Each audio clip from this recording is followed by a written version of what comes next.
Hello everyone, my name is Stephen Fluin, and today we're going to be covering some of the latest and greatest best practices for building a single application or project that contains both your Angular frontend as well as a standard JavaScript backend.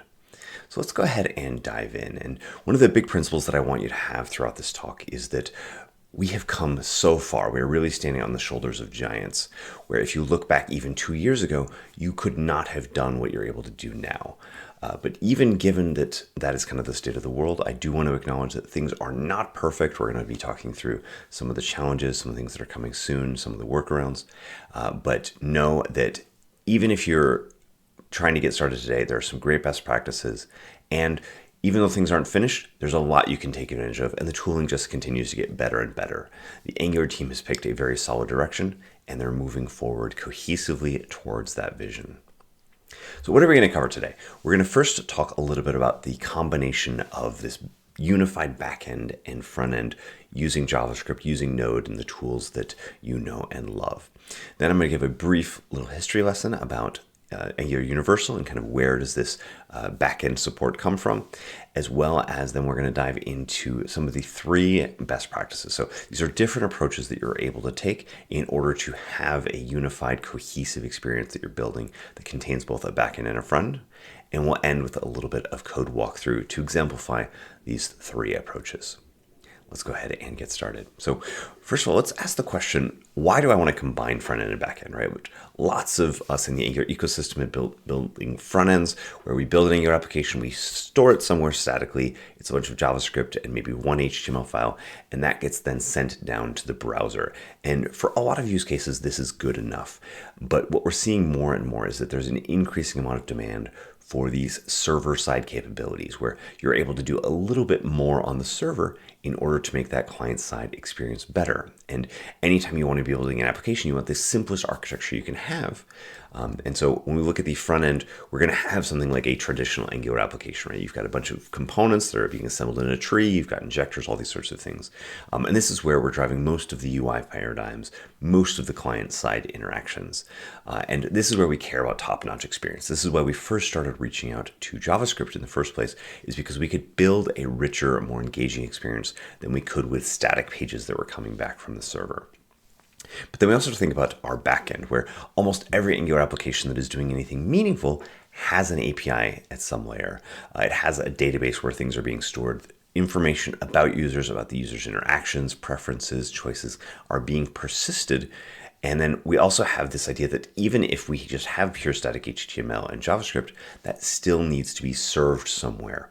And so the thesis here behind this talk is that if you're building a new Angular application, you're going to need an API, you're going to need database, all these sorts of things, and you're going to have to worry about this server-side component anyway.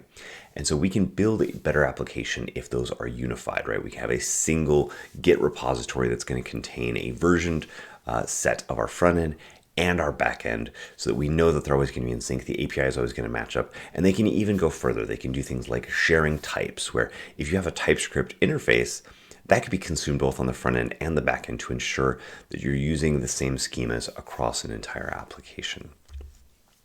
But also, if we look into the server-side rendering piece of this, that server infrastructure piece where we need to be sending down a static HTML and a bunch of JavaScript anyway, we've realized that we can do this a little bit better. And this is where the general concept of server-side rendering comes from. So, and I'm going to use server-side rendering to refer to a lot of different things, and I'll kind of touch on some of these because there's a variety of ways that you can combine the ability to execute JavaScript not on the client's browser, but instead in some sort of execution environment, and then use that to drive meaningful experiences. So the core benefit here is that you don't have to wait for the JavaScript to load in order to render the page. This is really important for things like page speed, where we care about cumulative layout shift. We care about the time to interactivity. And so in order to maximize those things, not having to do a full download of all the files and then execute all those files and then render the page to the user, that's going to improve the perceived performance, it's going to improve the actual performance, and the studies show that in general that's going to improve the performance of your application. So whatever you're trying to achieve, if you're trying to sell something, you're trying to teach something, your users are going to like your application more, they're going to be more engaged in the long run if you can build a faster, more performant application. I also think this is important for crawlability. Now, over the last year, there's been a few fantastic articles written around the Google search capability of running JavaScript. And the study there is that even though the search engine behind that's crawling all these pages is a little bit different between a JavaScript environment and a pure HTML environment, it is perfectly capable of handling both in this modern world because most experiences now have at least some amount of JavaScript. And so the Google search engine seems to require that or care about that or be capable of handling that. But I do want to acknowledge that not every crawler out there is as intelligent as the Google search and the Googlebot crawler. There are a lot of crawlers out there where, if you think about sharing something to social media, where the X crawler, the Facebook crawler, the Mastodon crawler, they don't know how to read JavaScript. They don't have this fancy execution environment that Google has worked for so long and so hard to build.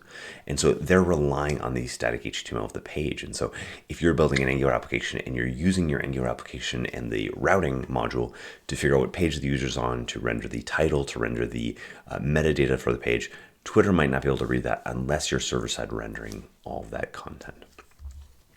I think it's also important to know that within this category of server-side rendering, you have a few different combinations of things, right? You've got things like build time rendering, or this is often called static site generation, where one of the kind of go-to platforms now for building blog, any sort of static content, docs, websites, those sorts of things, is to do all of the work beforehand, render all out to static HTML, but still giving you that fantastic developer experience if you don't require a ton of interactivity.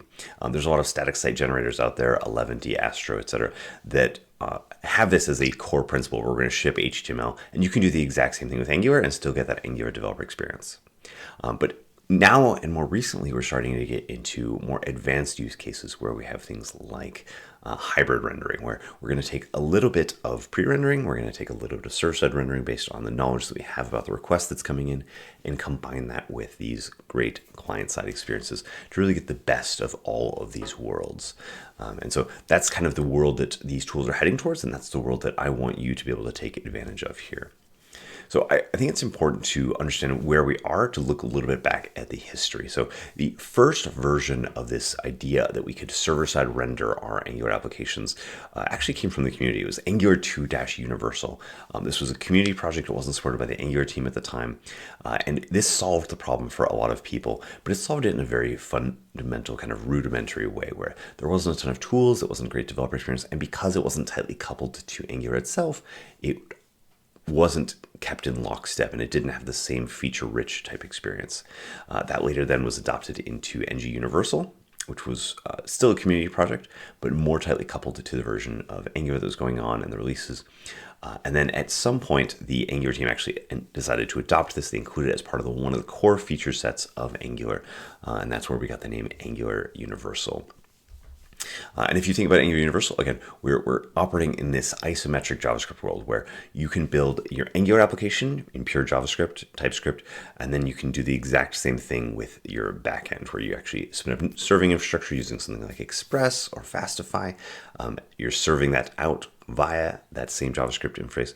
And then you can also be building in combination to all that server-side serving infrastructure, you can be doing things like providing APIs, querying databases, all those sorts of things. So if you look into Angular itself, this is all empowered by this idea of platforms. So when Angular version 2 first came out, they had platform browser and platform server. So it was built into the core from day one that you could render Angular applications isomorphically, but this wasn't easy. And so the idea that platform server is still there and it's still continuing to get better is really built into the core of Angular.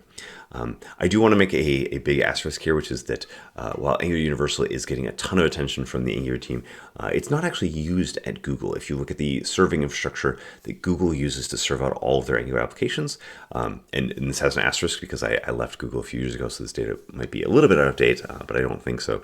But all the Angular applications you see today are either client-side rendered or build time rendered. There is no at request time server-side rendering.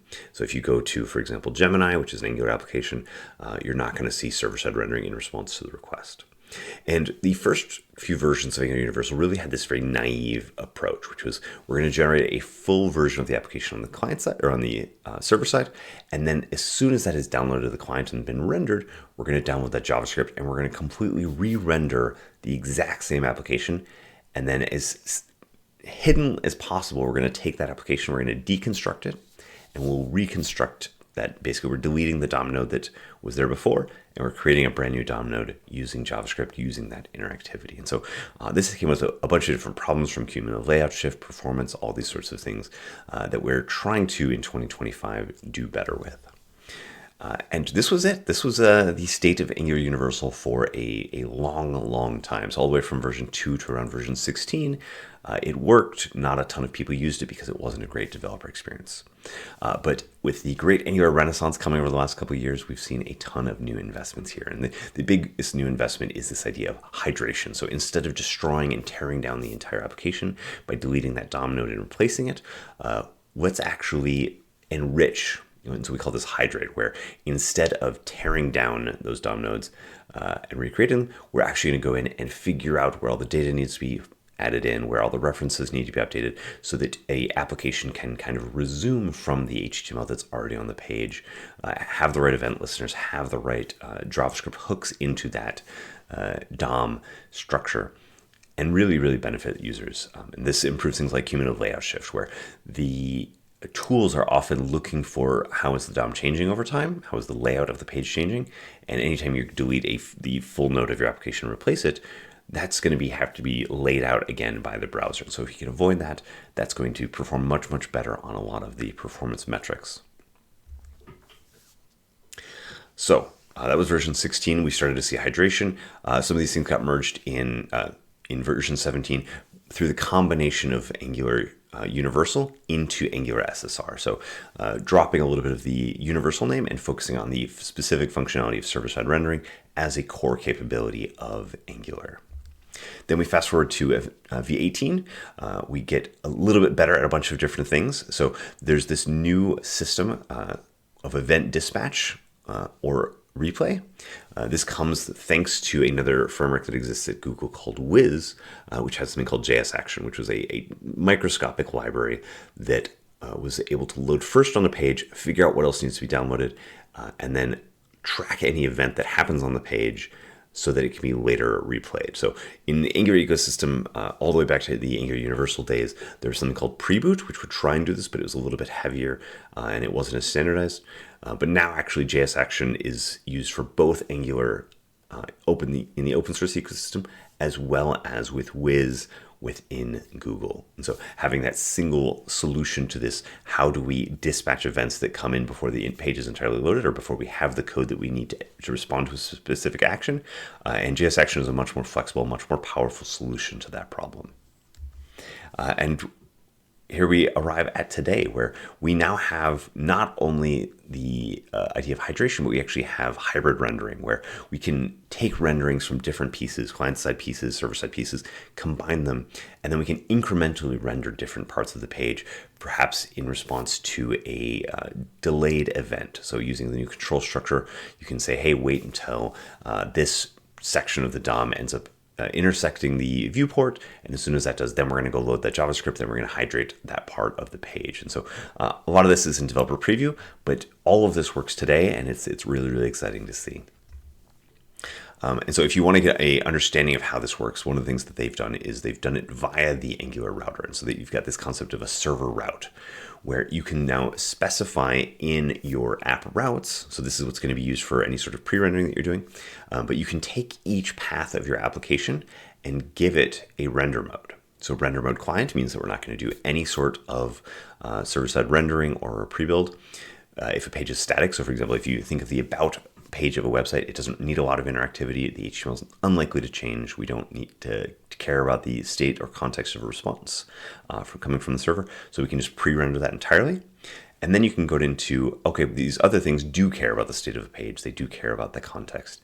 And so those are going to be instead being rendered at the server in response to request. So this kind of demonstrates how you can build a single application and separate the thinking of how should my application look and feel and interact with the how should we actually deliver that to the client. And so this is, in my mind, a perfect example of the kind of full fruition of server-side rendering across an Angular application.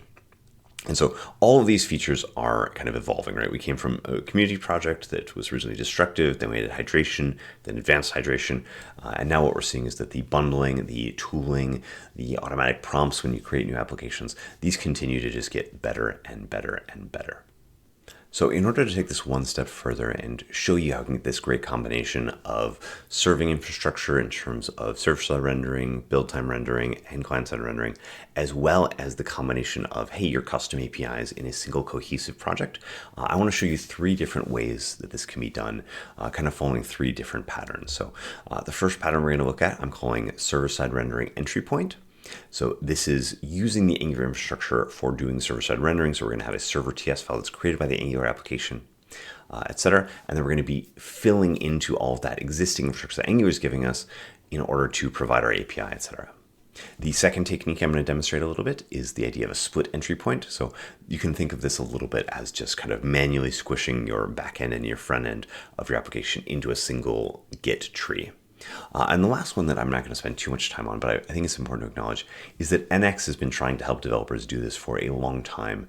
And so the idea that you're going to have multiple projects and some of those projects are capable of server-side rendering or containing an API, these are native concepts in X. And so if you're interested in learning more, I definitely recommend that you take a look at that.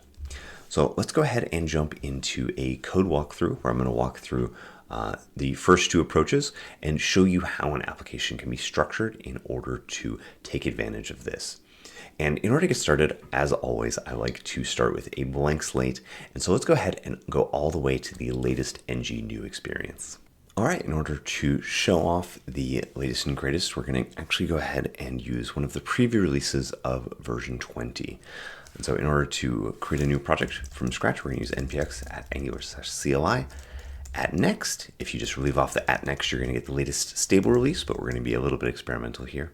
And what we're going to say is we're going to ask for a new project, and we'll call it SSR example. We can make these standard Angular CLI choices here, so we'll choose SAS. And now the critical question, do we want to enable server-side rendering and static site generation? And I'm going to say yes. And so if we take a look at the files that it's creating here, you're not only going to see a standard application, you're also going to see things like server.ts, app.routes. Or app.config.server.ts, and app.routes.server.ts. And so these are going to be the configuration options that help us build out our single unified application. And we'll take a look at each of these. So let's go ahead and take a look at what this server.ts is doing. So this is pulling in a bunch of dependencies from SSR node. So we're server-side rendering in a node context. It's got express in order to be doing that serving. And then it's taking all of the static files from the application, serving those in a static folder, setting some caching policy, and then using this app.use. This is an express handler for any request, and then just handing it off to the Angular app. And this last section here, this if is main module, is a way of checking whether or not this application is being invoked directly. So whether you're calling like node server.ts like you would on a server, or whether you're pulling in this script from another application or another file. And let's just go ahead and make sure this all works by running a classic ng serve. We'll ask it to open the app in the browser here. And with that, we have our SSR example. And not only do we have our SSR example, but if we look under the hood at the source code for this page, we're going to see all of the CSS that has been attached to one of the components has been inlined. And we should see all of the static state being passed here by this ng state variable. And if we look around, we're going to find all of the components and content are being rendered fully based on the current state of the application. And we can even test this if we'd like. So you can go into your app.ts. Let's go ahead and set a new variable and say, edge, this is set at the JavaScript level.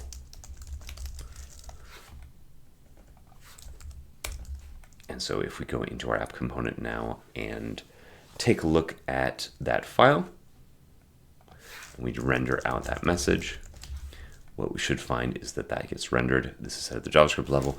Not only is that going to be set at the JavaScript level, we should be seeing that in the statically generated version of the page. Here we go. This is set at the JavaScript level. So anything we create here is going to automatically end up in our output, and it's being set at render time. All right, so now we have our Angular application. It is successfully server rendering. You also have your app config for server-side rendering. You've got your app routes for server-side rendering. All of these things you can do as desired. And the magic here is that now we can actually go into our server.ts file and modify these things. And so you see we've got an example endpoint here. We'll just create one from scratch. We'll say app.get. And if the person hits the API hello endpoint, we should actually get a hello message back from the server. And so if we go here and we, instead of hitting this URL, we say /API/hello, we're now going to get the message from the server. And the magic here is that, again, I can have a single application with both server-side logic, API endpoints. I could be connecting to a SQL database here. I could be connecting to a NoSQL database. Any sort of functionality I want to build, I can put into a single Git repository with a single cohesive application. And in this server.ts file, I can pull in different parts of my Angular application and share all of that. And so this is one of the approaches that really tries to let you take advantage of both the integrated backend, but then also being able to use all of Angular's latest and greatest in terms of progressive hydration, server-side rendering, build-time rendering, and client-side rendering. So this was the first approach that we see a lot of teams use. I want to now dive into the second approach. So the second approach, we're going to go ahead and start a brand new folder here. So what we'll do is we'll do make your split project. And the magic of a split project is not really magic at all. It's effectively the simple idea that instead of trying to rely on Angular's infrastructure for all of this, we're going to create our own infrastructure. And so what I would do is within my split project, I would do a git init. So we actually have a Git repository. I could do npm init, and we can say, sure, this is going to be our split project, set all the default values. And then what we'll do is now within an existing npm package and Git project, we'll just go ahead and npx Angular CLI, new client app. And then what we'll do is right next to this client-side application, we can say yes or no to server-side rendering. We'll just say no for now, just to show off the differences between server-side rendering and client-side rendering. And then next to that, we would create our standard server.ts type file. So we can either just in the parent folder or in the client folder. And the benefit here is that you're not relying on any of Angular's infrastructure to be doing all of that, but you can still have your full Git repository with all of the application being versioned together, auto-deployed together. You can create one build script that builds both the back end and the front end here. And so if we create a server.ts here, now, much like we had in the existing application, I could import Express. I could do all the things that I wanted to do almost identically, right? So we'll just go ahead and copy this. Instead of being able to import any of the Angular pieces, though, we're going to need to manually import Express. We're going to manually need to import any of the node tools we want, and then we won't have the Angular node engine. We'll have to just go ahead and serve up those static files ourselves. So we'll have to set these variables ourselves. So with those two strategies kind of now established, let me go ahead and show you two example applications. So let's go ahead and close out of this. And we will jump back into our demo folder here. All right, so what I'm going to pull up here is I'm going to pull up two different folders. One is called Book Apps. You can imagine this as an application that shows you your favorite books, maybe connects you to a community of other book authors or readers. Basically just a general content-based site. And if we take a look at some of the code here, we're going to find is this code has been what we're going to find is that this code has been deployed via Cloud Run. So using just the simple Cloud Run Angular aware capabilities, we deployed it, we registered it, and now this automatically gets redeployed backend and front end from a single repository via this single cohesive source. And then we're going to see that same server.ts, which in this case, I've separated out an API.ts file that can be imported anywhere. So you'll notice there's no actual Angular specifics here. And then this database, we're actually using a MariaDB connection where we're responding to API requests based on the user's needs. So we can create post endpoints, get endpoints, all those sorts of things, and create an entire application in a single application here, or a single folder structure in a single versioning, so that we never have mismatches between backend and front end. But then you still have the best of all these different worlds. The second and last application I want to show off here is using that second strategy, where instead of trying to rely on Angular server.ts and serving infrastructure deployed via app run, this is a more traditional kind of self-managed version of the pattern where we're going to have a client. This is just a standard Angular application with your get ignore, Firebase config, all those sorts of things for hosting all of these files statically. And then we have a separately deployable server.ts that actually has all the capabilities to connect to the database, respond to queries, handles cores, all those sorts of things with all the routes that exist in this project. And so this is able to take advantage of, on the server side, a bunch of AI infrastructure where we can't use Cloud Run, we can't actually serve it from the same infrastructure, but we can have it in the same project so that when one of these things gets deployed, both of these things gets deployed.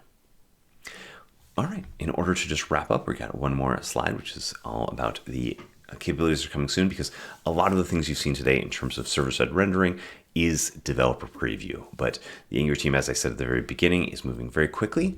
And so very soon we're going to have the stabilization of this incremental hydration where we can hydrate just the parts of the page that need it. We're going to see the stabilization of the route level rendering mode. So you saw that based on the request that comes in, the server can intelligently decide, okay, I'm going to let this be client-side rendered, I'm going to server render this, or even pre-render at build time. And then one of the things that they've been thinking about, and this is actually a big hard requirement for high performance applications, is the idea of streamed server-side rendering, where maybe we have 5 different parts of our page and we don't want to block on waiting till all 5 parts of those page have been resolved, all the database requests have been finished, etc. And so we want to find a way where we can actually stream down to the user parts of the page as they finish, and then the page can kind of be reconfigured intelligently. And if you look at any of the top tier applications from performance, like Google Search, Google Photos, all these sorts of things, those are streamed. So even though they're being server-side rendered, they're being sent down to the user with all the static parts first, because that network time is going to be the longest time, and the sooner you can get it started and the sooner you can get that user those bits, the better the application is going to perform and the better the user experience is going to be. So my recommendation, my request for everyone here that's watching this is please give it a try. And I do think that there's a large amount of best practices that still need to be figured out and fleshed out, especially when it comes to combining client-side, server-side rendering, and build-time rendering with this idea of also hosting your API within the same project. So definitely let's do this together and let's make the world a better place. Thank you so much for listening, and I'll have a great conference, everyone.